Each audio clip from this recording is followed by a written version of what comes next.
마이크 문제로 인해 음질 상태가 좋지 않습니다. 양해 부탁드립니다. 안녕하십니까. 네. 자기소개하는 시간입니다. 전 최 사장입니다. 신자유주의 그리고 미스테리에 관심이 많습니다. 안녕하세요. 깡생입니다. 최 사장이 좋아하는 모든 것을 반대하고 있습니다. 뭐야? 그래, 난 선과 도덕 이런 거 좋아하는데. 독실입니다. 기독교와 과학이 안에서 잘 버무려지는 합리적인 사람입니다. 예. 김도인입니다. 그래서 저는 명상이랑 이제 깨달음에 관심이 있어서 지내다가 요즘에 경제활동에 매진하고 있는 자아분열을 겪고 있습니다. 그렇군요. 다들 이제 제정신이 아니구만. 그 다음에 저희 광고가 있습니다. 저희가 카페랑 페이스북 갖고 있는데 들어오셔가지고 많은 말씀 남겨주셨으면 좋겠습니다. 그리고 오픈 모임이 지난주까지 날짜까지만 좀 결정이 됐어요. 12월 13일 1시에 진행한다라고 했었는데 시간이 조금 변동됐고 장소가 확정됐습니다.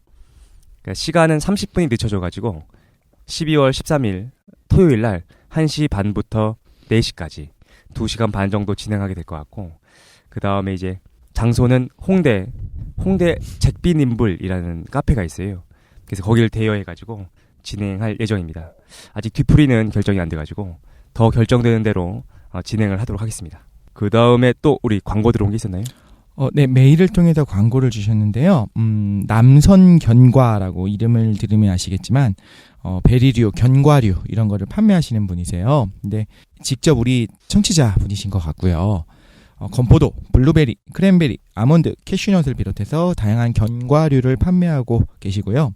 업계에서도 인정하는 최상품으로 준비 중이십니다. 그래서 가격이 최저가는 아닐 수 있다. 그러나 상품은 업계에서 인정받는 거다. 그래서 여러분이 한번 네이버 블로그에서 남선견과를 검색을 해보시고 블로그도 방문해보시고 주문을 해주시면 좋을 것 같고요. 주문하실 때 배송정보에 지대너비앗을 통해서 주문을 했다, 알게 돼서 주문했다라고 하면 덤을 더 주신다고. 그래요? 좀 참고로 말씀드리면 저희가 이 광고할 때 많이 이제 망설였어요. 왜냐면은 저희가 광고비를 받고서 광고를 하지 않거든요. 그런 광고는 없어가지고 저희 청취자분이라고 한다면 저희가 이제 공생하자라는 의미에서 무료로 광고를 하고 있는데, 네. 지난번에 한번 이제 좀 문제가 한 번 있었어요. 그죠? 저희가 광고했다가 좀 상품에 문제가 있는 것들이 있어가지고 그래서 요번에도 좀 걱정은 하긴 했는데 그래도 실제로 저희 청취자분이신 게 확실하고 그래서 저희가 무료 광고를 오랜만에 다시 한번 진행했습니다. 그럼 네. 저희는 앞으로도 이제 상업 광고도 같이 하는 건가요? 그러니까 그런 걸 저는 구분하지 않고 일단은 저희 이제 청취자분이라고 한다면 서로 이제 먹고 살아야 되니까 그래서 진행하는 걸로. 남포동에 있는 것 같아요. 그래요?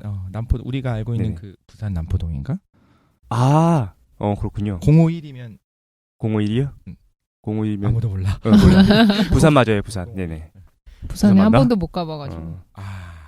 전 재작년에 처음 가봤어요. 그래요? 매력적인 곳이. 요즘엔 뭐 제주도도 가고 여기저기 많이 가고. 목소리는 많이 좋아하셨네요? 네네. 많은 분들이 되게 걱정해 주셨어요. 네. 많이 걱정해 주셔서 너무 감사했습니다. 지금 병원에 갔었는데 지금 성대결절은 거의 사라졌고요. 그래요? 약간 그 염증만 좀 남아있는 상황이라서 오늘만 이제 얘기 안 하면 될 것 같습니다. 그래요? 오늘 할 차례인데? 알겠습니다. 호옹이님의 쑥스러운 사랑하는 와이프님 생신 광고입니다. 11월 17일이 결혼 2주년 기념일이시고 다음날 18일이 사랑하는 와이프님 생일이라고 합니다. 아내분 볼롱씨, 사랑하고 결혼 고맙고 생일 축하해요. 축하드립니다. 부끄부끄. 그래서 오늘 독실이가 좀 준비를 했어요, 그죠? 네. 저희가 이제 단체 특집 5번째 시간입니다. 단체 특집을 어떤 걸 진행했냐면은 가장 처음에 이제 이슬람 비밀 단체 어쌔신에 대해서 우리 깡 선생이 진행해 주셨죠. 그 다음에 이제 FRB를 2번에 걸쳐가지고 진행했습니다. 그리고 지난 시간에 김도인께서 비밀 명상 단체, 네. 그래서 폐관 수행에 대해서 좀 알려주셨고, 네. 그리고 오늘 단체 특집 마지막, 그죠? 우리 독실이가 NSA를 준비했다고 합니다. 한번 들어보도록 하죠. 네, 그 NSA를 하기에 앞서서 우리가 NSA가 뭐 하는 단체인지를 이야기하기 위해서 준비를 해봤어요. 제가 질문 하나 드리겠습니다. 전쟁 상황에서 적은 병력으로 많은 병력을 이기기 위해서는 어떻게 해야 될까요? 여포가 있어야죠. 여포요. 여포. 진짜 맞다. 여포. 저쪽에서 이제 그 대륙간 탄도미사일 보낼 때 우리는 여포 보내가지고 네. 해결된다 그죠? 알겠습니다. 그거 말고 좀 전통적인 견해에서의 전쟁에서는 네. 어떻게 해야 승리할 수 있을까요? 적은 병력으로. 적은 병력. 적은 병력으로 더 어. 많은 병력을. 게릴라 게릴라죠. 방식으로 하는 거예요. 그러면 저 게릴라도 맞을 수 있을 것 파르치산. 같아요. 네. 실제로 독일 같은 경우에 어떤 식으로 했냐면 지정학적인 위치가 독일이 여러 번의 전쟁을 했잖아요. 프리드리 대왕 때부터 시작해서 예. 1차 대전, 2차 대전 다 이제 독일이 전쟁을 했는데 매번 양쪽이랑 다 싸웠어야 했던 거예요. 맞아요. 그러다 계속 졌지. 프리드리 대왕 때는 이겼었지만 계속 졌습니다. 계속. 네. 그래서 프랑스 쪽이랑 싸우고 러시아 쪽이랑 싸우고 그래서 어떤 전략을 취하게 되냐면 일단 한쪽에 다 가서 붙어 괴멸 상태로 만들어 서부 전선을 먼저 가서 네. 프랑스까지 점령을 했잖아요. 2차 대전 때도 우리가 다 알고 있듯이. 그렇지. 그러면 이제 사실 끝난 거예요. 영국 빼고는 다 먹은 거니까. 음. 그 다음에 이제 모든 병력을 동부 전선에다 집중시켜가지고 러시아를 이길 거다라고 생각을 했었던 거죠. 2차 세계대전 때. 네, 2차 대전이 네네. 되는데 그러다 이제 졌죠. 러시아를 무시했다가 존나 무서웠지 러시아는. 그지? 존나 멀고. 어마어마하게 죽었는데 우리가 알기로는 그 서부 전선이 훨씬 더 유명하잖아요. 라이언 일병구학이라든가 맞아요. 또 그 드라마 있어 밴드 오브 브라더스. 밴드 오브 아, 브라더스. 그거 진짜 너무 재밌어요. 그거 보셨어요? 네. 오. 최고인 것 같아요. 퍼시픽도 봤어요. 재밌었어요. 네. 퍼시픽이 밴드 오브 브라더스 2편이죠. 네. 네. 한번 보세요. 정말 재밌어요. 아 그래요? 그 심리 한 번 보기 묘사가 힘들고 굉장히 네. 오랫동안 보셔야 됩니다. 아, 네. 맞는 것 미드여가지고. 같아요. 그런데 거기서 많이 나왔었기 때문에 우리도 지금 서양 문화권에 있기 때문에 오히려 그 서부 전선에 대해서 익숙한데 동부 전선이 훨씬 더 잔인하고 어떻게 보면 진정한 전쟁은 실제로 러시아랑 독일이 싸웠다 할 정도로. 왜 근거가 뭔데? 일단 사상자도 엄청나게 많고요. 양적인 측면에서? 중요한 회전들도 대부분 거기 있고요. 실제 전쟁은 서부 전선 그냥 싹 밀리고 끝났잖아요, 사실상. 근데 계속적으로 저항을 해서 버텼던 거는 러시아죠. 아 그렇구만. 실질적으로. 근데 서부 전선이 유명한 거는 영국이 이제 그 뭐죠? 상륙 작전. 노르망디. 그지? 그것 때문에 유명한 거 아닌가? 뭐 거기서부터 반격을 한 건데 음. 계속 그냥 뭐 지금 경중을 얘기할 건 아닌 것 같긴 한데 근데 실제로 우리가 생각하는 것보다 동부 전선이 훨씬 더 중요한 전쟁이었다. 그럼 지금은 크게 봤는데 큰 전쟁에서 어떤 전략적 측면에서 봤는데 네네. 그럼 양쪽을 다 이겨야 되잖아요. 근데 중간에서 지금 앞뒤가 좀 끊겨가지고 들으시는 분들이 이게 무슨 말인가 싶을 수도 있는데 죄송해요. 중간에 저희가 잠깐 멈췄어요. 네. 그 김도인께서 콧김을 마이크로 계속 쏘셔가지고 그래서 이게 좀 문제가 있다 그래가지고 그만해. 지금 적당히. 잠깐 멈춘 다음에 다시 진행하고 있습니다. 네네. 네네. 나는 무슨 짐승의 아 진짜? 공룡이나 고질라 막 이런 느낌이었는데 콧김으로 마이크 부시지 마세요. 알겠습니다. 그래서 이제 양쪽이랑 싸워서 전쟁을 해야 될 때 이게 이기려면 뭐가 있어야 되냐면 두 가지가 있어야 되는데 일단 전술적으로 우월해야 돼요. 이겨야 돼. 서부 전선을 이겨야지 그 다음 동부 전선으로 갈 수가 있거든요. 그지. 두 번째는 뭐냐면 맵팩을 켜야 됩니다. 이 얘기를 하려고 했어요. 결과적으로 이제 혹시 김도희님도 했는지 모르겠는데 우린 스타 세대잖아요. 저도 네. 했었어요. 안 하셨구나. 했지. 공부만 하신 것 같은데. 저그 했었어요. 김도인도 했었어요? 네네. 저그? 네. 저 게임 페인이니까. 그렇구나. 은근히 어울린다, 저그. 네. 그래서 맵팩. 네, 맵팩을 켜게 되면. 모르시는 분이 있을 수 있으니까. 맵팩이 뭐죠? 맵팩은 뭐냐면은, 뭐야, 그게? 원래는 이제 상대방의 움직임을 볼 수가 없는 건데, 상대방 군대의 움직임을 이렇게 다 볼 수 있게 가짜 프로그램. 그지. 그런 거 이제 해킹 프로그램을 까는 거죠. 프로그램, 그죠. 네. 실제로 적이 어디로 공격이 들어온지를 알면 거기로 방어를 하는 것이 가능하거든요. 근데 실제로 뭐 실력 차이가 아주 월등한 경우에 예를 들면 뭐 프로게이머랑 한다. 그 경우에는 맵팩도 켜고 뭐 2대1로 붙어도 지는 경우도 있지만 실력이 비슷한 경우에는 맵팩을 키면 거의 안 지죠, 보통은. 그렇지. 쟤는 날 못 보는데 나는 보니까. 그럼 제가 군대가 없는 쪽을 내가 보내면 되고. 그렇네. 그래서 이 정보가 되게 중요해지게 갑니다. 사실 1차 대전이나 그 전까지만 해도 정보력이 이렇게까지 중요하진 않았어요. 2차 대전 이전까지만 해도. 그래. 1차 대전도 물론 중요하고 여러 가지 있었지만 그 이전의 전쟁들은 말하자면 선전포고도 하고 어디서 한번 붙어보자 하고 그 들판으로 모여가지고 다 같이 일렬로 서갖고 총 같이 쏘고 좀 이런 식의 전쟁이었잖아요. 네. 올림픽처럼 선수들 입장에서 이렇게 싸우는 거죠. 출전하고. 예. 네.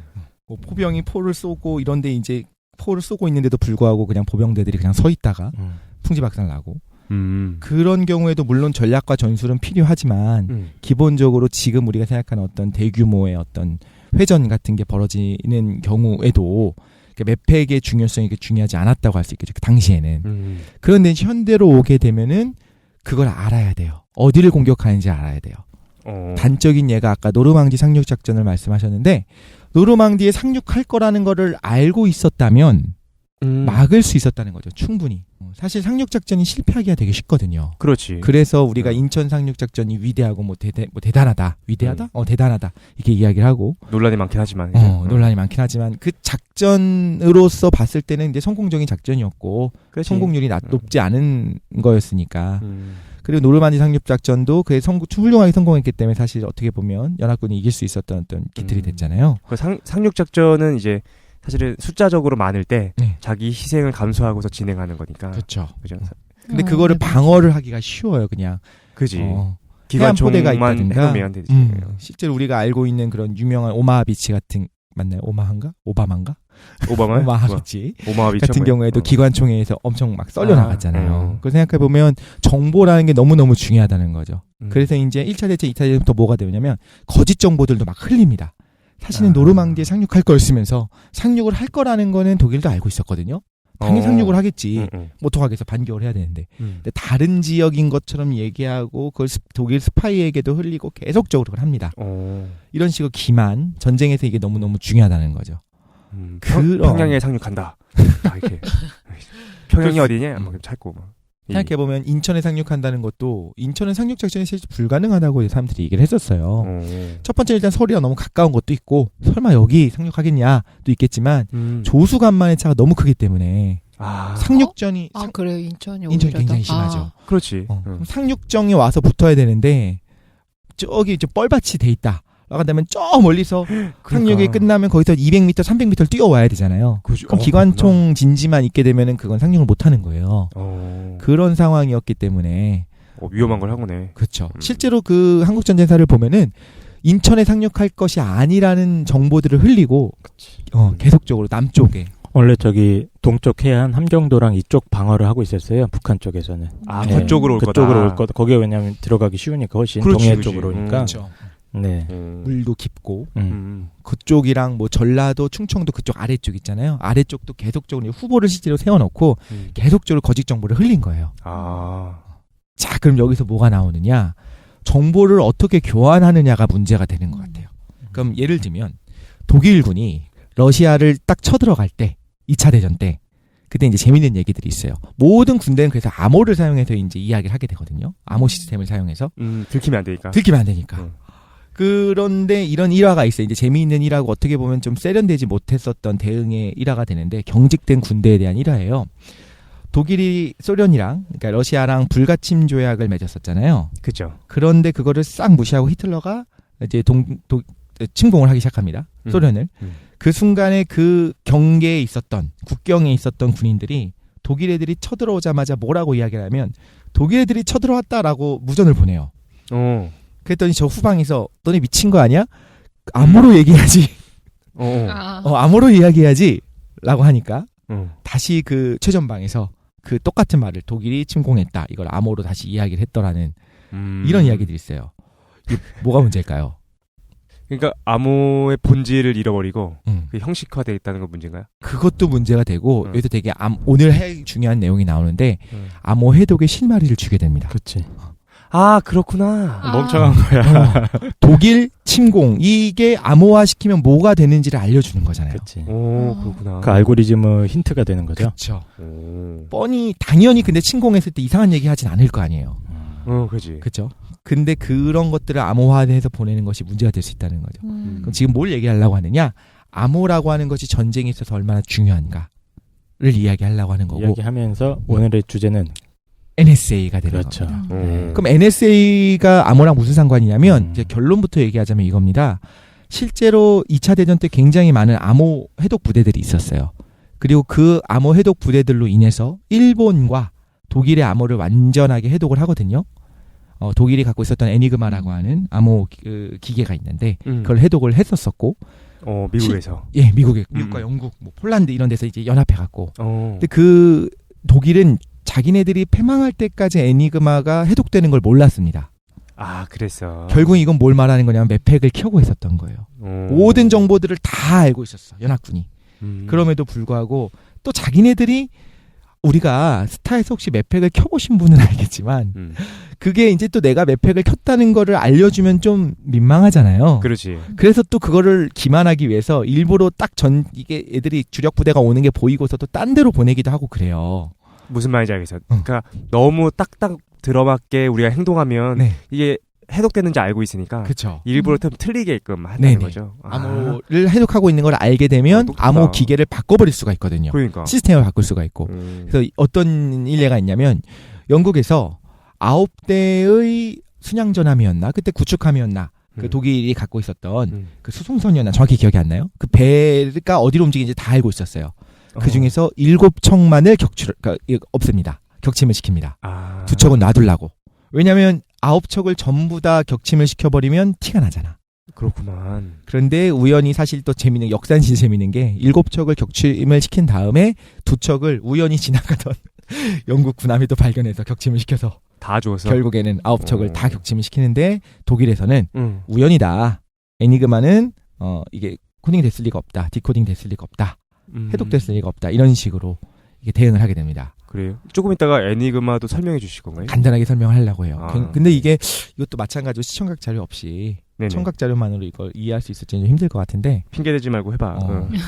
그럼 결국에는 이제 결론을 이야기하자면 예. 2차 대전 때 일본과 독일의 모든 정보, 모든 암호를 다 해독을 하고 있었기 때문에 맵팩을 켜고 한 셈이었고 그게 전쟁을 빨리 끝내는데 굉장히 큰 도움을 줬어요. 몇 년이나. 몇 년? 몇 년? 네, 몇 년이나. 왜? 몇 년이나 그러니까 빨리 몇 년이나 빨리 끝냈겠냐고. 끝냈을 수 있는. 아, 질문이었어요? 네. 네. 글쎄, 한 5년? 5년? 오, 이거 대박이지.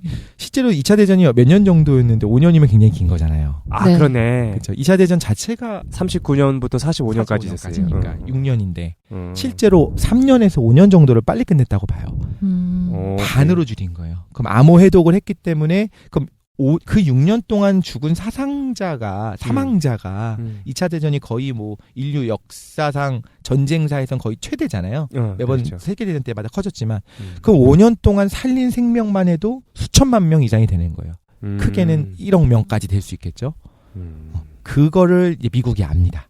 미국뿐만 아니라 모든 정보부에서 다 알아요. 그래서 이제 암호가 중요하구나. 암호를 해독해야지만 전쟁이 빨리 끝내고 우리가 우월함을 정할 수 있구나 해서 설립된 기관이 바로 NSA입니다. 그래서 그러면, 암호 이야기를 하려고 한 거였어요. 그럼 NSA는 뭐 암호를 만들고 해독하고 하는 사람들인가? 국가안보국이고요. 거기서 주로 암호를 해독하고 모든 종류의 암호에 관련된 것들, 정보들을 수집한다고 보시면 될 것 같아요. 얘는 사설기관이 아니고요. 그렇죠. 얘네는 공식. 공식 기관인데다가 굉장히 들어가기도 힘들 기관이고요. 근데 생각해보면 우리가 단체 특집 들어가서 활동할 만한 단체라고 해놓고서 들어갈 수 있는 단체가 없었어. NSA가 이제 그런 어떤 아주 고차원적인 암호를 해독하고 이런 기술 같은 거를 다루는 그런 기관이란 말씀이시죠? 네, 맞습니다. 우리 한국 기관이랑 다르네. 우리 기관은 막 댓글 달고 있고. 그것도 이제 암호화 하시는 게시판 관리하고 이러는데. 아, 그래? 좀 성격은 다르다고는 하더라고요. 우리나라에서의 어떤 것과 하는 것이 좀 다르다. 미국은 좀 더 세분화되어 있는 것도 있고. 그리고 돈도 많고. 그렇죠. CIA라든가 이런 쪽에 있고 우리는 CIA 산하에 있는 NSA다라고도 생각을 했었었는데 재밌는 건 이 NSA라고 하는 것이 사실 익숙하지 않죠. 우리가 익숙한 미국의 기관이라고 한다면 FBI라든가 그렇지. CIA. 가끔 동영상 볼 때 뜨는 거 있잖아. FBI. 뭐하냐? 죄송합니다. 다들 모른 척하기는 다 모른 척하고 있어. 알겠습니다. 너무 크게 웃었어. 러시아 같은 경우에는 KGB 맞죠? KGB가 러시아죠. KGB. 그런 기관들이 익숙한데 KGB 맥주 아니야? 맞다. 보드카 그런 걸로만 알고 있죠. 양조장입니다. 네. 이 NSA는 익숙하지 않은 게 이유가 있어요. 이게 언제 알려지기 시작했냐면 독립된 거는 1952년에 CIA에서 독립이 됐는데 실제로 90년대가 돼서야 NSA 존재가 일반인들한테 밝혀지기 시작했어요. 실제로 52년에 만들어진 게 그 정도로 보안이 철저한 거예요. 그럴 수밖에 없는 게 남의 보안을 깨기 위한 전문가 집단이라면 자기네들의 보안도 되게 철저하게 하겠죠. 그렇구만. 우리나라도 국가정보원 국정원 같은데 에서는 뭐 다 회사라고 한다면서요? 다니는 사람들이. 아, 그래요? 무슨 뭐 상사 명함에 그렇게 찍혀 있다고. 그래요? 예. 그렇게 들었었던 것 같아요. 예. 그냥 회사라 그러니까 그렇게 통칭을 한다고. 우리 회사에서 이렇게 하면서 얘기한다고. 근데 FBI나 CIA나 뭐 NSA나 걔들이 다 뭐 하는 애들이? FBI는 우리나라로 치면 검찰 같은 조직인 거고. 아하. 연방 검찰. 그렇지, 연방 검찰. 오. 예. CIA는 이제 댓글은 안 달고요. 국가정보원 같은데요. 국정원이죠. 국가의 국가정보 보안이나 수집하고 반미적인 정권에 암살을 한다거나 테러를 한다거나 그런 설은 있고. 그러니까 그 뭐지? 우리나라 말고 미국이 이렇다는 거죠. 아, CIA 음모설 많잖아. 우리나라 얘기하지 맙시다. 알겠죠? 미국이 그렇다는 거죠. 미국 얘기만 하고 있습니다. 아, 네. 근데 이제 NSA는 최근 이제 그 존재 자체가 최근에 좀 알려진 건가요? 그렇죠. 그러면 얼마 안 된 거죠. 영화에서 몇 번 보긴 본 것 같아요. NSA라고. 아마 이 건물을 보신 적 있을 거예요. 검색을 해보시면 NSA 그 본부 건물이 나오는데 이거 본 적 있지 않으세요? 지금 뭔가 사진을 보여주는데 보이지도 않는 사진을 가져와가지고 이게 무슨 사진인가? 토너가 다 떨어져가서. 아, 그랬어요? 이런 거 보여주지 마. 자, 그러면 이걸 하기 전에 사실은 이게 짧게 그냥 NSA에 대해서 그냥 추룩 얘기하고 끝나면 되는데 굳이 암호를 좀 설명하려고 하는 이유가 솔직히 말씀드리자면 저보고 혼자 2시간을 다 하래요. 이미 1시간 다 갔어. 그래. 사장님이 화장실 갔다 오고 전화를 하고. 그래서 이제 암호에 대해서 간단한 얘기들을 한번 하고 전쟁이 어떤 영향을 미쳤는지 좀 얘기하려고 해요. 암호의 가장 간단한 형태는 우리가 다 알고 있는 형태예요. 옛날에 많이 썼던 거. 되게 어떻게 보면 I love you를 암호로 만들겠다. 네네. 제일 간단한 암호는 거꾸로 쓰는 겁니다. U-O-Y, E-V-O-L-I 이런 식으로. 그죠? 그치? 우리말도 마찬가지로 거꾸로 할 수 있잖아요. 거꾸로를 거꾸로 하면 록국어라고 생각하는데 자음 모음을 또 분리해서 거꾸로 하면 또 다르게 되죠. 그러면 죄송합니다. 그런 것 가장 간단한 형태의 암호죠. 그러니까 하나의 음절이라는 것도 사실은 우리가 자음을 먼저 발음하게 되고 모음을 뒤에 발음하니까. 그쵸. 진짜로 거꾸로 하려면은 모음부터 발음한 다음에 자음을 발음해야 되지. 그렇죠. 자음이 마지막에 살짝 걸쳐진 형태로. 뭐 옛날에 뭐 서태지 우리 서태지 세대니까 서태지와 아이들 노래를 뭐 백워드 매스킹을 해서 거꾸로 재생을 하게 되면 비가 모자라 이런 거. 뭐 그런 거. 그런 거 나오죠. 그런 식으로 그것도 일종의 암호가 될 수 있는 거거든요. 그러니까 우리 듣는 사람들이 우리만 알 수 있도록 약속하는 것들, 뭐 이런 것들 그런 암호들이 있고요. 또 뭐 치환하는 암호들도 있습니다. 예를 들면 뭐 I는 K로 치환을 하자, L은 N으로 치환을 하자. 그래서 I love you를 I-L-O-V-Y-O-U를 치환을 했다고 예를 들면 K, N, Q, X, G, A, Q, W 이런 식으로 됩니다. 그러니까 치환한 거 1대1로. 그러니까 이제 자기가 약속한 그 코드표만 있으면 되겠네. 그렇죠. 근데 코드표가 없어도 이거를 풀 수가 있어요. 어떻게 풀 수 있을까요? 한 칸씩 밀어 쓰자 뭐 이런 거? 아니 이걸 해독하는 방법. 글쎄요. 이게 이제 언어학적인 것이 또 필요한데 영어에서 제일 많이 나오는 모음을 생각하는 거예요. 이. 그러면 어떤 암호문이 길게 있어. 그럼 그 중에서 제일 많이 나오는 게 아마도 이일 가능성이 높은 거죠. 무슨 말이야? 그러니까 암호화된 거를 어떤 거 없이 내가 그 암호화된 것만 받았는데 그걸 해독하는 방법이 그런 식으로 한다. 네네. 그러니까 가장 빈도가 높은 거. E가 뭐가 있지? I, O, U. E가 제일 많고 그다음에 I, 뭐 O 이렇게 될 거예요. 순서가 그렇게 된대요. 그럼 실제로 그게 아마도 전달할 때도 마찬가지가 아니겠냐. 그 옛날에 탐정 소설 같은 거 읽으면은 그런 게 꽤 많이 봤던 것 같아요, 저도. 그렇구만. 그런 형태로 이제 암호를 해독을 하게 되는데 여기서 중요한 건 뭐냐면 그러면 암호를 길게 쓸데없는 얘기를 하면 안 돼요. 암호로는 핵심만을 이야기해서 최대한 적은 암호문을 공개를 해야 돼요. 그러겠지. 암호를 막 암호를 가지고 예를 들면 성경을 썼다. 누구나 다 해독을 하는 거예요, 이거는. 정말 누구나는 아니겠지만 시간과 어떤 자금이 많이 있고 특별한 어떤 천재들 몇 명이 붙어버린다면 이건 너무 쉽게 그냥 해독을 할 수가 있네요. 너무 많고 특히나 원래 원어가 뭐였는지를 아니까. 원래 내용이 뭐였는지 아니까. 그죠? 이게 암호에 대한 기본적인 내용입니다. 그런데 이제 복잡한 암호들이 나오기 시작해요. 이거는 앞으로도 저는 평생 못할 거라고 생각이 드는데 예를 들면 RSA 암호 지금 사용하고 있는 방식이거든요. 공인인증서 시스템이라든가 우리가 이런 암호들을 사용하고 있잖아요. 그 깔려. 그 공인인증서 시스템이 문제가 있다라고 얘기하는데 아무튼 간에 그런 현대 우리가 컴퓨터, 인터넷 뱅킹이라든가 이런 것들을 할 때 사용하는 암호들이 전부 다 기본적으로 RSA 방식을 사용하고 있어요. RSA. 근데 그거의 원리를 설명하기는 좀 쉽지 않을 것 같아요. 다음에 뭐 기회가 되면 수학 특강과 아주 쉽게 한번 해봐. 뭔데? 현대 사용하고 있는 암호는 소수에 관한 겁니다. 소수. 소수라면은 1과 자기 자신이 아니면 나눠 떨어지지 않는 수들입니다. 2, 3, 2, 3, 5, 7, 11, 13, 뭐 이런 식으로 17 이렇게 가는 거. 예를 들면 16 같은 경우에는 2 곱하기 6이잖아요. 6이 뭐라고요? 2 곱하기 8이잖아요. 2 곱하기 8이잖아요. 그러니까 이런 식으로 다른 것들이 나눠져요. 9 같은 경우에도 1로도 나눠지고 9로도 나눠지지만 3으로 나눠지고 15 같은 경우에는 1, 3, 5, 15 그치. 이렇게 가거든요. 근데 자기 자신과 1 아니면 나누어 떨어지지 않는 수들이 있어요. 자연수 중에. 영화 콘택트에서 외계인들이 지구한테 보내는 맞습니다. 네. 소스였죠, 그죠? 그리고 매미의 생애도 소수로 살고 있어요. 그것도 재미있어요. 네. 매미가 기생충 혹은 천적을 피하기 위해서 살아간다. 우리나라에서 살고 있는 많은 매미들은 3년생 혹은 5년생입니다. 그러니까 땅속에서 3년이나 5년을 살아요. 네네. 근데 미국에서는 어떤 매미들이 있냐면 13년을 사는 매미가 있고 17년을 사는 매미가 있어요. 재미있게도 15년 사는 매미, 16년 사는 매미는 없습니다. 다 매미가 땅속에 붙여있는 기간이 다 소수예요.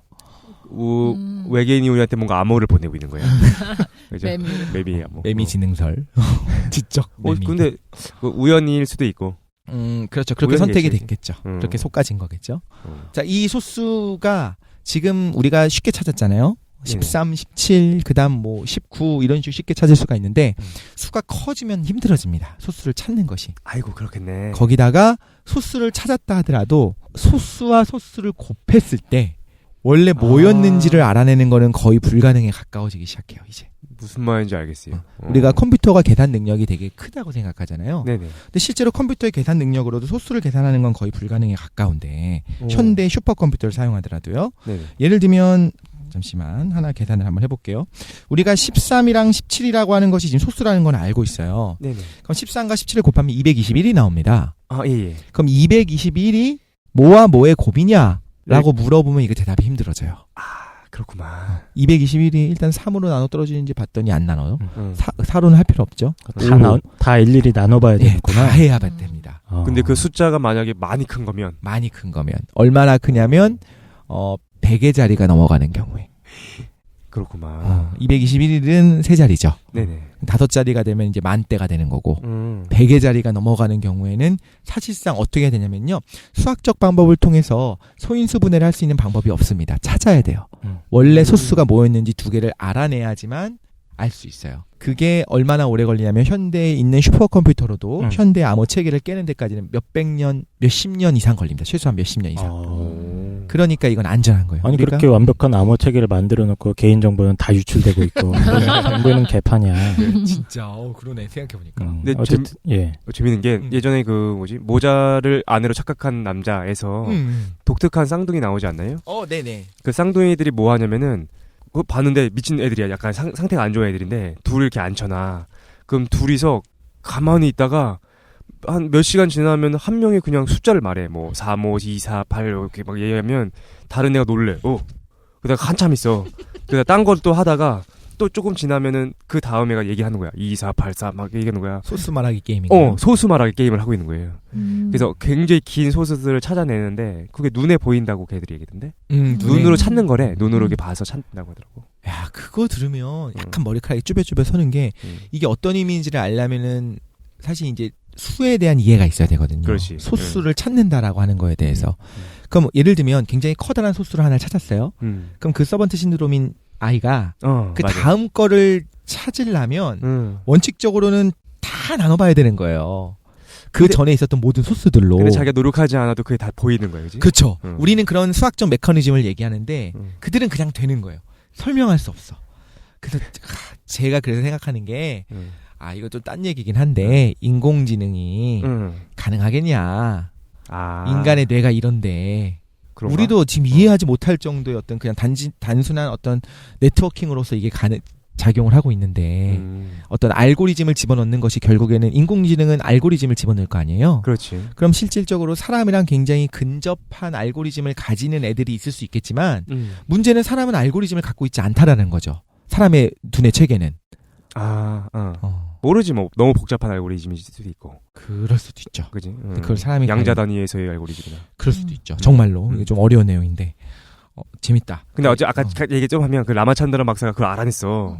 그래서 어떻게 하냐면 소수책이 있대요. 그러니까 소수들을 다 써놓은 책이 있대. 그래서 아주 긴 거를 얘네가 막 둘이 대화하고 있을 때 불러줘.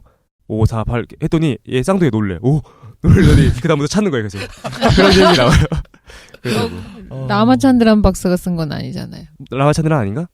올리버 섹스가 올리버 쓴 섹스니까 네. 맞아. 아 그래요? 네 잘못 생각했다. 라마찬드라는 지난번에 제가 소개했던 그 네네. 두뇌 실험실이었지. 네, 네네. 저도 헷갈립니다. 네, 아무튼 그렇습니다. 뭐 얘기했죠 지금까지? RSA 방식. RSA 방식은 방식. 네, 그건 결국엔 뭐냐면요, 굉장히 커다란 두 소수의 곱을 던져줘요. 이거는 공개돼 있어요.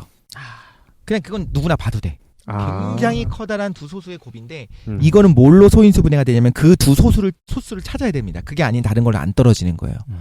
그거는 공개하고 나는 그 두 소수 중에 하나를 알고 있어. 나는 하나 알고 있고 그게 비밀 키가 되는 거고요. 그 두 소수의 곱을 곱해져 있는 거는 공개를 합니다. 그럼 받는 사람은 그걸 통해서 자신의 또 비밀 키로 해독을 할 수가 있어요. 그럼 해커라든가 예를 들면 암호 시스템으로 보자면 다른 나라 군대들, 다른 나라 정보부는 뭘 볼 수 있냐면 그냥 공중에 지나다니는 그 커다란 소수의 곱은 알아요. 근데 그게 뭐와 뭐의 곱인지는 모르고 그걸 현존하는 기술로 찾아내는 데까지 뭐 아무리 빨라도 아무튼 간에 한 달 이상 걸린다는 거예요. 지금까지 기술로는 뭐 몇십 년 이상 걸립니다. 자물통은 다 공개돼 있는 건데 그쵸. 그 키만 이제 서로 감추고 있는 거죠. 네, 근데 원래 암호라고 하는 것 자체가 그거예요. 키를 어떻게 전달하느냐는 거예요. 암호문과 더불어서 키를 전달해야 되거든요. 자물쇠는 서로 던지면서 봤는데 그치. 열 수가 없는 거야. 그러니까 그 키를 개인이 가지고 있게 되면 결과적으로 그 키를 뺏기게 되면 끝인 겁니다. 그렇죠. 그 코드북을 과거에는 이제 군대에서 이제 난수표를 사용하기도 하고 코드북을 가지고 있었었는데 그 코드북을 탈취당하면 끝인 거예요. 그러니까 암호 해독하는 책, 그렇죠. 규칙이 적혀 있는 책. 그렇죠. 사실은 이제 키라고 이야기는 하지만 이제 비밀번호 같은 건데 그 비밀번호가 뭔지를 알게 되면 그 다음부터 뭐든지 다 가능해지니까. 그렇구만. 근데 들어보니까 RSA 되게 효율적인 거구나. 굉장히 효율적인 방식이죠. 그리고 이제 영원한 비밀은 아니죠. 결국엔 또 뭐가 있냐면 양자 컴퓨팅이 발전을 하게 되면 양자 컴퓨팅 같은 경우에는 그거를 또 풀어버릴 수가 있대요. 며칠에서 몇 시간 이내에 풀어버릴 수 있을 정도로 굉장히 극적으로 속도가 빨라지게 되는데 그 전까지는 일단 유효하고요. 최소한 푸는데 지금 상황으로는 몇십 년 이상이 걸리기 때문에 우리가 뭐 인터넷 뱅킹 할 거 뭐에서 29,900원짜리 뭔가를 살 때 그 암호를 실제로 누군가가 해커가 딱 해독했다 했는데 60년이 지났어. 아무 의미가 없잖아요. 27,000원을 내가 얻었다. 그럴 필요는 없으니까. 그렇죠. 굉장히 효율적인 방식인데 재밌는 게 이 NSA라고 지금 우리가 이야기하려고 하는 이 NSA가 모든 암호에 관한 것들을 독점을 하고 있어요.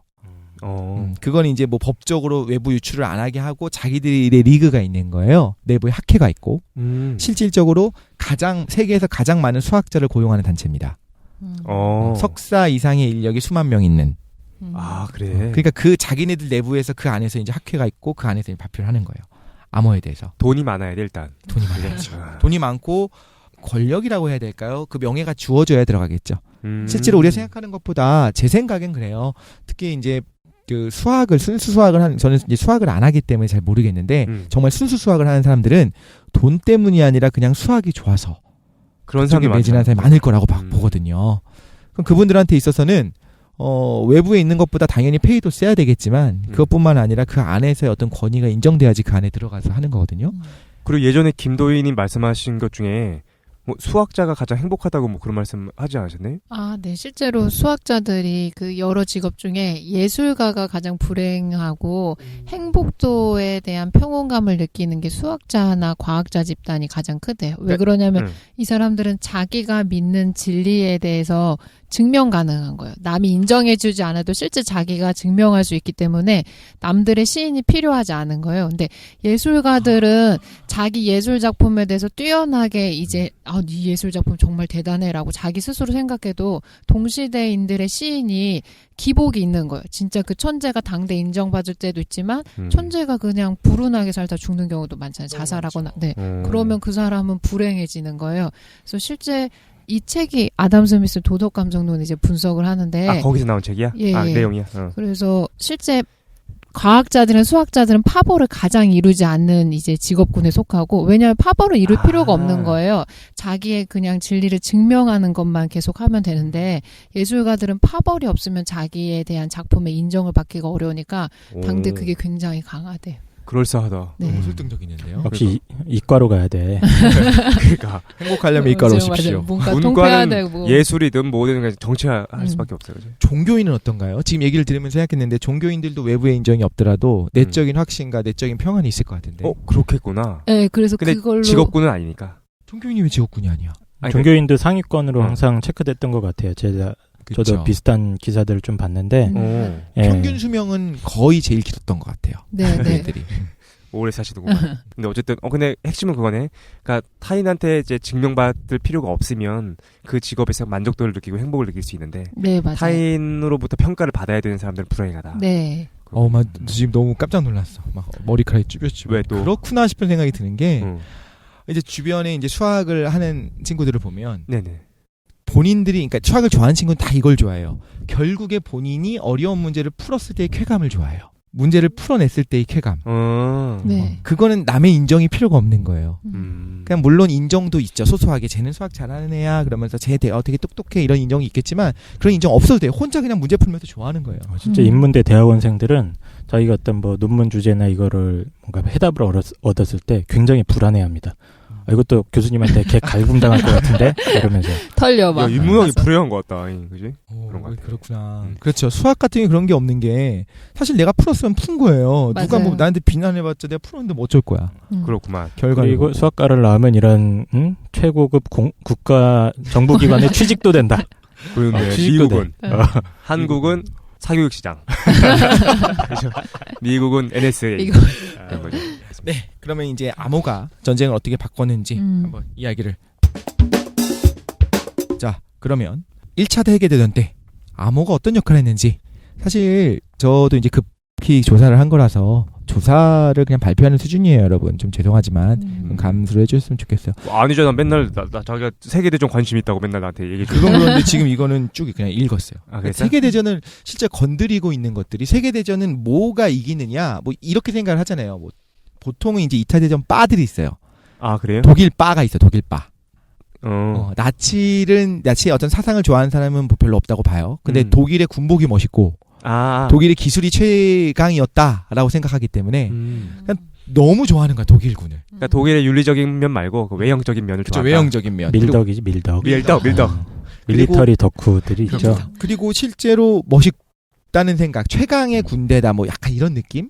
그런데 그런 분들도 정확히 뭘 볼 수 있는 부분이 뭐가 있냐면 실질적으로 전쟁의 승패를 좌우하는 거는 예를 들면 독일의 최강 군대 뭐 기갑 사단 이게 아니고요. 결국에 암호의 해독이었던 경우가 많이 있었다는 거예요. 또 밀덕들을 적으로 돌리네. 그러네. 악플 달리겠네. 이거. 아니, 진정한 밀덕들은 물론 암호도 다 알고 있습니다. 그 암호가 어떻게 바꿨는지도 다 알고 있는데 일단 이제 좀 가벼운 밀덕들 같은 경우에는 그냥 뭐 예를 들면 우리가 알고 있는 그 티거 전차 있잖아요. 네. 그 밴드 오브 브라더스에서 나오잖아요. 티거 전차 나와가지고 셔먼을 팍 쐈는데 셔먼이 박살 나버리는. 셔먼이 뭐야? 미국 전차입니다. 그다음 티거? 티거는 타이거, 티거, 독일 전차. 독일 전차. 그런 그 남자의 뭐라고 되게 남자의 로망. 가슴을 총은 역시 AK-47이야 이런 사람들이 있어. 알라의 요술봉 뭐 이런 거 얘기. 알라의 요술봉은 뭐야? RPG 7 아닌가요? 이 밀떡들 무슨 말인지 모르겠다. 그 화력을 멋있게 보고 예. 되게 그거를 강력한 힘으로 생각을 하는 거예요. 독일 같은 경우에 1대1로 붙었을 때 거의 지지 않았었으니까. 그래서 막 이렇게 생각을 하는 거죠. 1대1로 붙으면 누가 이기나요? 어떤 군대가 이기나요? 이런 거 막 순위서를 만들고. 그 정도 수준의 어떤 생각들을 하고 있는 저 같은 경우에 그런 경우에 뭘 못 보냐면 실제로 전쟁을 움직이고 있는 거는 전략적인 측면과 더불어 암호 해독의 역사다라는 걸 못 보는 경우가 많을 수 있다라는 거예요. 그런 게 또 뭐가 있냐면 예를 들면 우리가 먹이 사슬을 이야기하잖아요. 네네. 그러면서 정교하게 먹이 사슬이 혹은 먹이 피라미드가 쌓여 있고 결국에는 우리가 적자 생존을 이야기하고 먹이 사슬을 통해서 어떤 약한 애들이 죽고 강한 애들이 살아남는다라고 이야기를 한단 말이죠. 근데 요즘 최근의 연구들은 또 어떤 것들이 부각되기 시작했냐면 실제로 건강이 안 좋은 개체가 잡아먹히는 것이 아니라 감염된 개체가 잡아먹힌다라고 하는 이론들이 있어요. 이 무슨 말이에요? 생물학으로 간 겁니다, 지금. 예. 무슨 말이냐면 우리가 예를 들면 개구리를 예를 들게요. 강한 개구리가 있고 근육질 개구리. 근육질 개구리. 몸이 약한 개구리가 있어요. 좀 개체가 작아. 음. 움직임도 굼떠. 늙었어. 그러면 누가 매에게 잡아먹힐 거라고 생각하냐면 당연히 강한 개구리는 살아남을 가능성이 높고 그 좀 비실비실한 개구리가 늙은 개구리가 잡아먹힐 거라고 생각한다는 거죠. 전통적인 견해에선 그게 최고였습니다. 건강 상태, 영양 상태 이런 것들. 그런데 지금 최근의 연구들, 최근이라고 해도 이제 90년대 이후의 연구가 되는데 뭐가 알려지고 있냐면 연가시 혹시 아세요? 연가시 알아요. 알지요. 그게 비슷한 얘기예요. 기생충이 조종한다라는 얘기들이 있어요. 뭘? 잡아먹히게? 그렇죠. 실제로 얘가 약해서가 아니라 기생충에 감염된 개체가 잡아먹히도록 행동하는 거예요. 그래? 근데 모든 걸 다 설명하기 좀 어려울 것 같은데. 모든 걸 설명할 수 없지만 그게 굉장히 생각보다 큰 걸 차지하더라. 라는 거죠. 연가시 얘기를 잠깐 하면 곤충의 기생에서 살고 있는 거지? 네네. 메뚜기였나요 그거는? 사막이었나요? 아니요. 저기 곱등이. 곱등이. 곱등이 말고도 많이 네네 있을 텐데. 네. 혹시 보신 적 있어요? 본 적 없습니다. 실제로는 못 봤어요. 나 봤는데. 실제로요? 연가시를 아니면 연가시를 너무 징그러워요. 상상을 존나 징그러. 진짜 장난 아니야. 그 보는 이게 순간 한때 진짜. 공포 대상이어가지고 그 영화로도 나왔었잖아요. 네. 근데 군대에 있을 때였는데 네. 군대에서 이제 산길 막 내려왔어요. 산길 내려오는데 어떤 곤충이 앞서간 애 누군가한테 밟혔던 것 같아. 그래서 으스러졌는데 거기서 철사 같은 게 살아서 꿈을 꾸면서 계속 움직이고 있는 거야. 그때는 내가 연가시를 몰랐는데 그때 보고도 너무 놀래고 기겁을 했거든. 나중에 알고 봤더니 그게 연가시더라고. 징그러워. 연가시가 갈색 여치나 사마귀 같은 육식곤충에게 주로 기생을 한다고 합니다. 곱등이한테도 발견이 되기도 하고요. 근데 걔가 뭐 하냐면 그 내부를 파먹고 살죠. 그 파먹고 살는데 죽이진 않아요. 숙주를. 그러다가 결국에 나중에 어떻게 되냐면 숙주 내부에 자기 자신이 다 들어차게 됩니다. 그럼 숙주는 결국엔 내장이 연가시로 치환되는 거예요. 그럼 먹는 것마다 전부 다 연가시한테 가니까 연가시는 무럭무럭 자라고 우리로 따지자면 이제 회충이 무럭무럭 자라는 거죠. 자기 본인은 이제 껍질만 남아요. 바스라질 정도로. 그래서 이제 때가 됐다 하면 이제 연가시가 어떻게 행동을 하냐면 그 신경 전달 물질을 발산을 해갖고 뭐 메뚜기나 사마귀나 이런 애들한테 이상한 행동을 하게 합니다. 뭐 어떤 경우에는 물로 뛰어들어라는 행동을 하게 할 수도 있고 어떤 경우에는 뭐 이렇게 꼬리를 쳐들어라 하늘로. 꼬리를 예를 들면 하늘로 쳐든다고 해볼게요. 지금 여러 가지 제가 지금 제 안에 섞여가지고 어떤 기생충은 꼬리를 쳐들라는 신호를 보내요. 네. 그럼 걔는 꼬리를 막 풀 위에 올라가고 꼬리를 막 하늘로 쳐들고 있는 거야. 그럼 누가 아니면 참새라든가 매라든가 뭐 이런 날아다니는 애가 걔를 잡아먹을 수 있게 돼요. 눈에 잘 띄니까. 그걸 왜 하느냐? 그 다음 숙주로 넘어가기 위한 단계가 되는 겁니다. 이거를 지능을 갖고 조작한다고 하기보다는 이것도 일종의 진화 산물이겠죠. 당연히. 자연 선택을 통해서 굉장히 독특한 형태가 남았겠지. 그렇죠. 그런데 우리가 생각한 것처럼 뭐 근육의 힘, 뭐 개체의 크기 이거보다 오히려 이런 식으로 뒤에서 조종하는 것이 더 중요한 경우가 있더라는 거죠. 그렇구만. 고등동물은 좀 어려울 것 같아. 예를 들어가지고 그 호랑이가 막 쫓아다니는데 그 누 떼를. 근데 그 누 중에서 하나가 이제 바이러스 때문에 갑자기 호랑이에 달려들거나 그러진 않을 테니까. 보통은 도망가는데 이제 속도가 느려서 잡혀먹잖아요. 그렇죠. 그런데 이제 좀 더 거시적인 거로 보면 또 다른 게 나타날 수도 있을 것 같기는 해요. 한편으로는 어떤 것들을 이야기하냐면 과거에 이제 우리가 배울 때, 우리가 중학교 때 배울 때까지만 해도 가장 중요한 것 진화에서는 자연 선택이다. 그렇지. 적자 생존이다. 이렇게 생각을 했단 말이죠. 네네. 근데 지금은 적자 생존도 너무너무 중요하고 생존 경쟁을 하는 것도 중요한데 지금 그거 말고 유전적 부동이라고 얘기해갖고 강한 애가 살아남는 것이 아니라 그냥 우연히 어떤 집단이 살아남는 경우가 너무 많더라는 거예요. 실제로 보니까. 실제로 보니까. 그래서 강한 쪽으로 진화하는 경우도 물론 맞지만 그냥 이 집단이 우연히 살아남아. 그리고 걔네들의 특성이 보존돼. 그러면서 집단이 유전자 풀이 변화하면서 점점 진화하게 된 경우도 많았었기 때문에 그러니까 지금 우리가 공부할 게 많습니다. 그렇구만요. 정말로 예. 그런 것 같아요. 아니 뭐 공부 안 해도 될 것 같은데 우연히 뭐 잘 살아남을 수도 있잖아요. 그렇죠, 그치? 그렇죠. 열심히 노력 안 해도 되네. 진화를 공부해야 된다는 거였는데 그 맞습니다. 네. 결국엔 열심히 공부해봐야 소용없다. 뭐 결론이. 결론 얘기야 이거. 결론이 좀 우연히 살아남는 애가 최고다. 아 그렇군요. 예. 그러네요. 지금 갑자기 생각하니까 씁쓸해지는 얘가 생각났습니다. 열심히 예. 내가 공부를 해갖고 대기업에 취직을 해갖고 1년에 뭐 연봉 6천, 7천씩 받아가면서 힘들게 1년에 3천씩 모아가지고 10년 동안 3억을 모았어. 예. 근데 어떤 친구는 그냥 1억으로 시작을 했는데 땅을 사놨더니 땅이 10배로 불어도 10억을 무슨 얘기입니까 이게? 무슨 얘기인지 모르겠는데. 실제로 씁쓸한 우리나라의 과거를 이야기하는 거죠. 과거와 현재일 수도 있는데 그 진화랑 무슨 관계?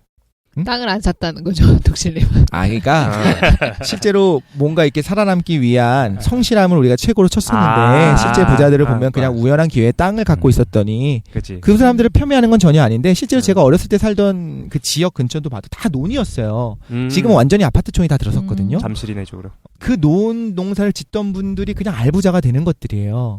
그 이거는 모르겠어요. 사실 모르겠어요. 어떤 여기서 말하는 적자 생존을 이제 노력이라는 걸로 비유한 것인 거죠. 그렇죠. 오케이. 그런 어떤 노력보다도 더 중요한 우연의 재개발이 있더라. 그렇지. 그런 느낌이 드네요. 그래서 설명이 되는데요. 뭐가 그런데? 복잡한 사회도. 그렇구만.